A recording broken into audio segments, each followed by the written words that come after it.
Welcome to Introduction to Machine Learning.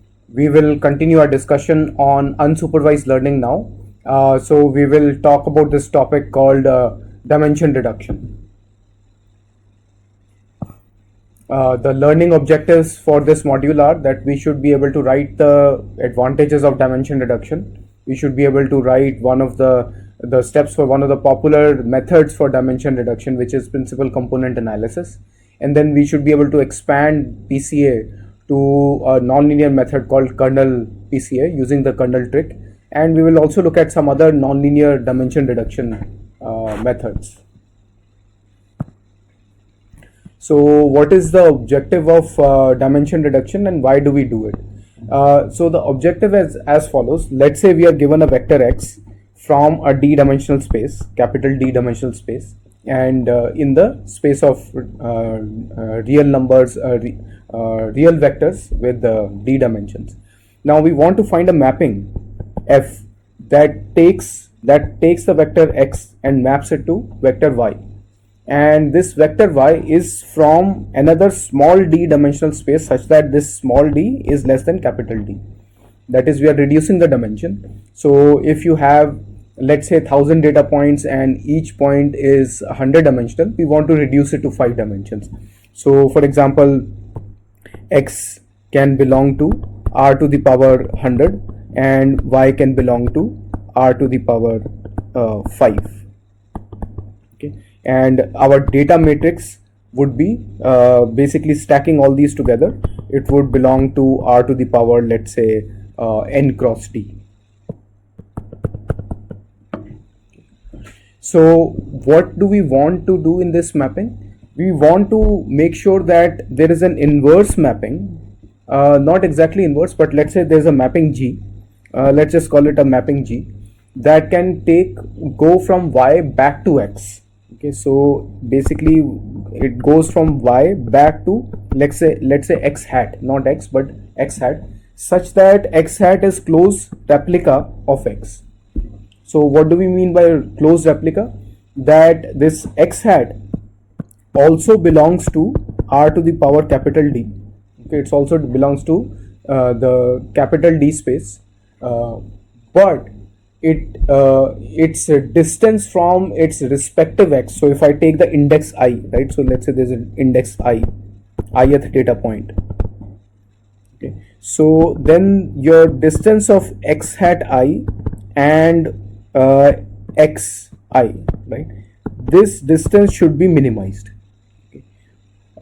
So we can minimize in the sense of Euclidean distance square or mean square error. We can minimize that. That's the most commonly used notion of dimension reduction. But we can also have some other measures of distance.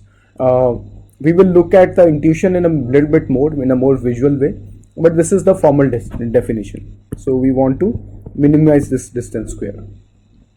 So what is the advantage of going to a reduced dimension space of y with the dimension small d? The advantage is that we will have less redundancy, we'll have easier classification. For example, if you are using the same data, if you are using the mapped data y instead of the original data x, we may be able to get better classification results because we don't have as much redundancy, we don't have the curse of dimensionality to deal with. It will require smaller storage to store y. Searching for a particular data set would be faster. Another insight that we want to get is that hopefully y can unravel some of the meaningful dimensions or meaningful latent variables within x. So let's talk about a little bit about those latent variables in a bit to understand what we mean. So let's take an example. Let's say we have an object. Let's say we have a square. Okay, and this square I can draw in many ways, right? So this square I can draw as bigger or smaller. I can also rotate this square by an angle, and so forth. Now I can also change this square to anything else. So for example, let's take the letter A. I can write this letter A as larger or smaller. I can also rotate the letter A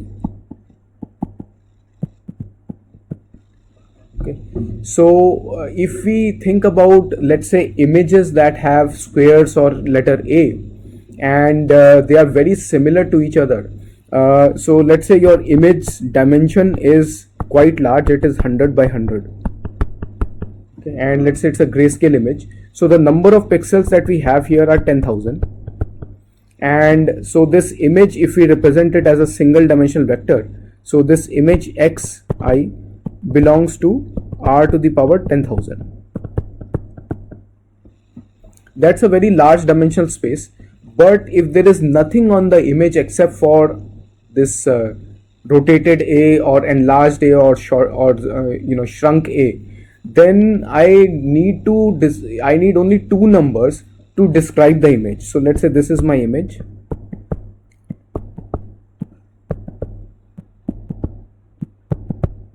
I need only two numbers to describe the image. So basically we will have y, which is equivalent to, right? So it will be a tuple, and in that tuple we will have rotation or size and rotation. Size, rotation. Okay. Everything else is not different among the images. The pen strokes are the same, and the relative angle between the pen strokes is the same. But overall, the letter A is either rotated or expanded or shrunk. So expansion and shrinking is captured by one dimension of y, and the rotation to the left or to the right is captured by another dimension of y. So now your y can belong to r to the power 2. Right. So this is the sort of intuitive explanation for what is happening in dimension reduction, that you may have a very large dimensional data, but it does not occupy the entire d-dimensional space of that data. So if you look at all the samples of X, they don't occupy the entire 10,000 dimensional space. If you look at images, for example, forget about these cartoon images of just A or just a square. Let's look at even natural images. In natural images, if we take a 100 by 100 dimensional image, right, grayscale image, and it has 10,000 dimensions, it does not occupy the entire 10,000 dimensional space. If we were to do that, basically that means we would randomly have different pixel values for all these pixels, but we don't have random pixel values. What we actually have are shapes, right? So we have a face, or we have a car or a dog or something else. And what is the underlying characteristic of these images is that there are smooth regions followed by sharp edges in some arrangement of smooth regions and sharp edges all across the image. So that means the pixels have certain local correlations with their neighboring pixels. Because of that, it is not a random 10,000 dimensional vector. It is actually a very, very sparsely populated subspace of that 10,000 dimensional space. So the question is, can we find those subspaces, and can we find a mapping to those subspaces such that inverse mappings will reconstruct the image without much loss of the reconstruction accuracy. So now let's talk about faces, for example. This would give another example of how these images are actually not very densely populated in the pixel space. They are quite sparsely populated. Let's say your vector X is sampled from only face images, right? So in those face images, so let's assume that these are also 100 by 100 dimension. Okay, so these are two faces, and let's say these are not colored, but these are also grayscale 100 by 100. So what are the inherent dimensions of these images? So we can think of, first of all, that there is something that will capture the essence of a face, or how different people look different. So what is different between different people? It could be the dimension of their eyes, or the relative dimensions of their eyes. Okay, it could be the distance between their eyes, it could be the size of the nose, it could be size of the lips in any dimension. So same thing we would apply to another face, and based on that we will get a small number of images, a small set of numbers, not 10,000 but much less than that, much fewer than that. So let's say around 50 different numbers will help us capture the entire face image. So basically that is associated with some of the underlying biology of how wide or what are the proportions of a skull, where the cheekbones are, where the eye sockets are, and so forth. And on top of that, the skin, whether it is thicker or thinner in certain parts, and so forth. So that defines how each person looks. And then on top of that, we can also add more variations such as expression. And in expression, then there are only a certain set of muscles that contract or expand, mostly contract, that will contort the face into different expressions. And those muscles, let's say their contraction factor itself is one of the underlying variables. Even then we will not have 10,000 variables. So even with expressions, so let's say this contraction factor is one, right? The brow contraction factor is another one, and so forth. So all these put together, and then squinting of the eyes, all these combined will also be much fewer than 10,000 dimensions. So to represent the entire space of faces, we need a lot fewer variables, and we should be able to reconstruct the face with reasonable accuracy if we knew those numbers and if we knew how to map the image to those numbers. Another way to think about this is, let's say you have a three-dimensional space, right? In that three-dimensional space, imagine you have a sheet of paper, and all your data points only lie on that sheet of paper, right? So that sheet of paper could be flat, okay, but it could also be that the sheet of paper has been now folded, and it has now been folded into an S shape, right? So here, although this, now if you fold a piece of paper into an S shape, the points on that paper are still represented by where are they in terms of the length and the breadth of the paper, if we go along one dimension of the paper versus another dimension of the paper. However, we cannot stretch these points, and we cannot put these points in 2 dimensions. They are still in 3 dimensions, right? So if you look at these points on that sheet of paper, these are all on 2 dimensions, right? They are in an underlying 2 dimensions, but they cannot be put on a single plane. So this sort of a paper folding, what we call it is a manifold. So it's a lower dimensional manifold in 3-dimensional space. It's a 2-dimensional manifold in a 3-dimensional space, such that it can theoretically be stretched and fit into only 2 dimensions, and it does not need 3 dimensions. Okay, so the question is, how do we go from 3-dimensional set of points which are given to us to a mapping that basically is 2-dimensional, and then how we can come back to that. Now the thing to note here is that there may be some noise in these points, because of which they may not lie perfectly on a single thickness. They may be like slightly above or below that thickness, right? So they may be perturbed in some directions, because of which they are not exactly on a 2-dimensional manifold, but they are very close to a 2-dimensional manifold. So that's another issue we will deal with, about how to make these mappings such that they are robust to slight perturbations from the underlying low dimensional manifold or the low dimensional representation.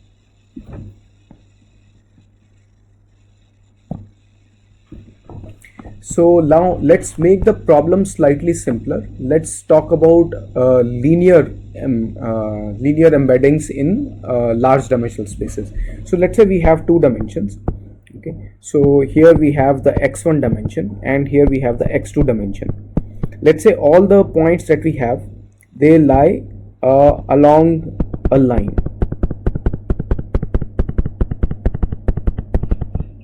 Okay, these are all the points that we have. So inherently what we have is that underlying these, although these points are in two dimensions, they don't they don't have x2 is equal to 0 or x1 equal to 0 for all the points, or a constant even. They actually have variable x1 values and variable x2 dimension, but we can actually transform them to lie on this, let's say, y dimension, in which they are lying only on one direction, only on one dimension. They don't need a second dimension. So if there was a y2, there will be no variation in the y2 direction. Okay, so that's an example of a linear mapping, where in the mapped space, in the y space, we have only one dimension, although in the original space the data was lying in two dimensions. Similarly, what we can have is that we can have a three-dimensional space. Let me see if I can draw three dimensions a little bit. So let's say these are the three dimensions. Within these three dimensions, it's possible that your data points lie on a line in a three-dimensional space. Okay. So here the underlying dimension is 1, but the points lie in a three-dimensional space. It's also possible that instead of a line, they lie on a hyperplane. So think of a flat sheet of paper. All the points lie in 3D, but they lie on a flat sheet of paper in that three-dimensional space. So that then their underlying dimension would be 2, but they are lying in a three-dimensional space.